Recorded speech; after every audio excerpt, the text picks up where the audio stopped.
Alright, main buta guys! Today we're gonna eat expired eggs.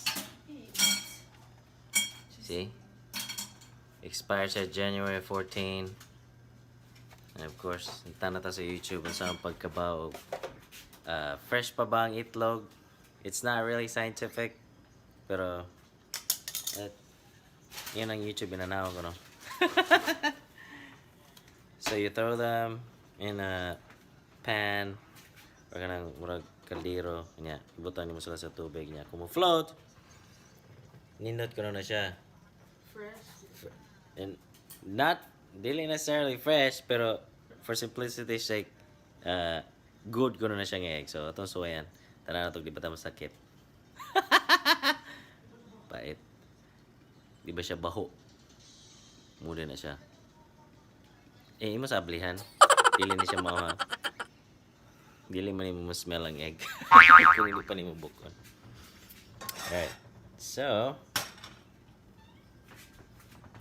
pasuwayan ato sa i-break and then itong simhuton kung good pa ba siya. Alright, ito nang gibuhak ang itlog hindi mo siya baho so itong suwayag cook. See it?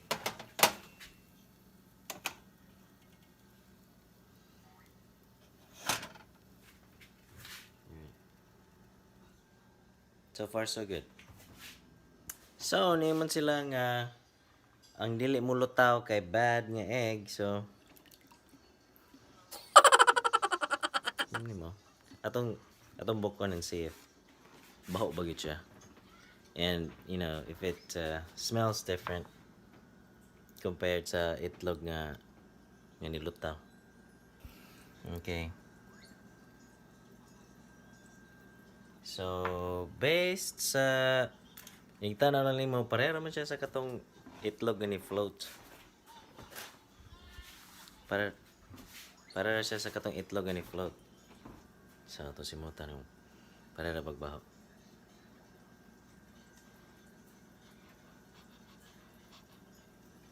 Pareho po. Yeah, eh. Nampo ko sipon ko. Sumusan na.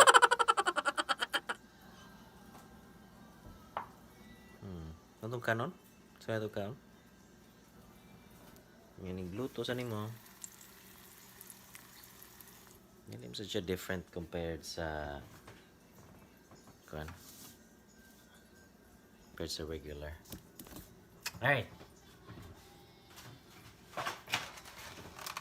So, of course, karon January 14, 14, 24, 28, so 14, 15, 16, 18 days over, 18 days over sa expiry date.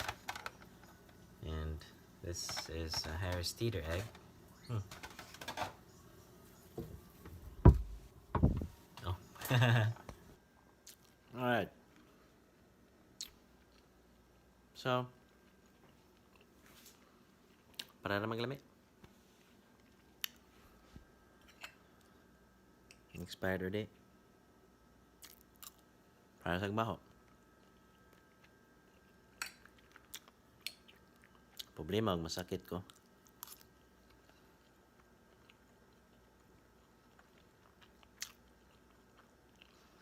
Muna siguro na time nga. Lahig yun ang expired o dili expired.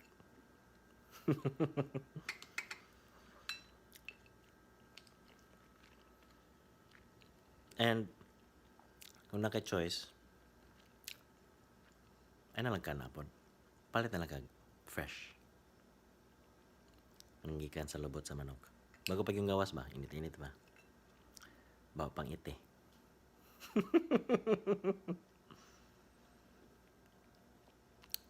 Ya, parisa ni mag-bacon.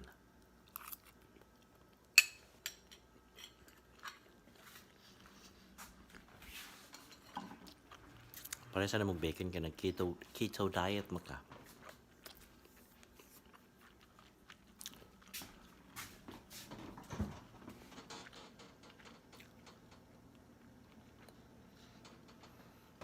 Tayo ng tubig.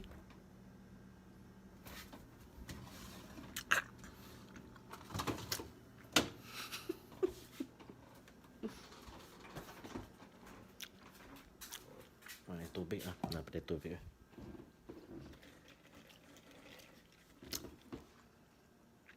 Cheers.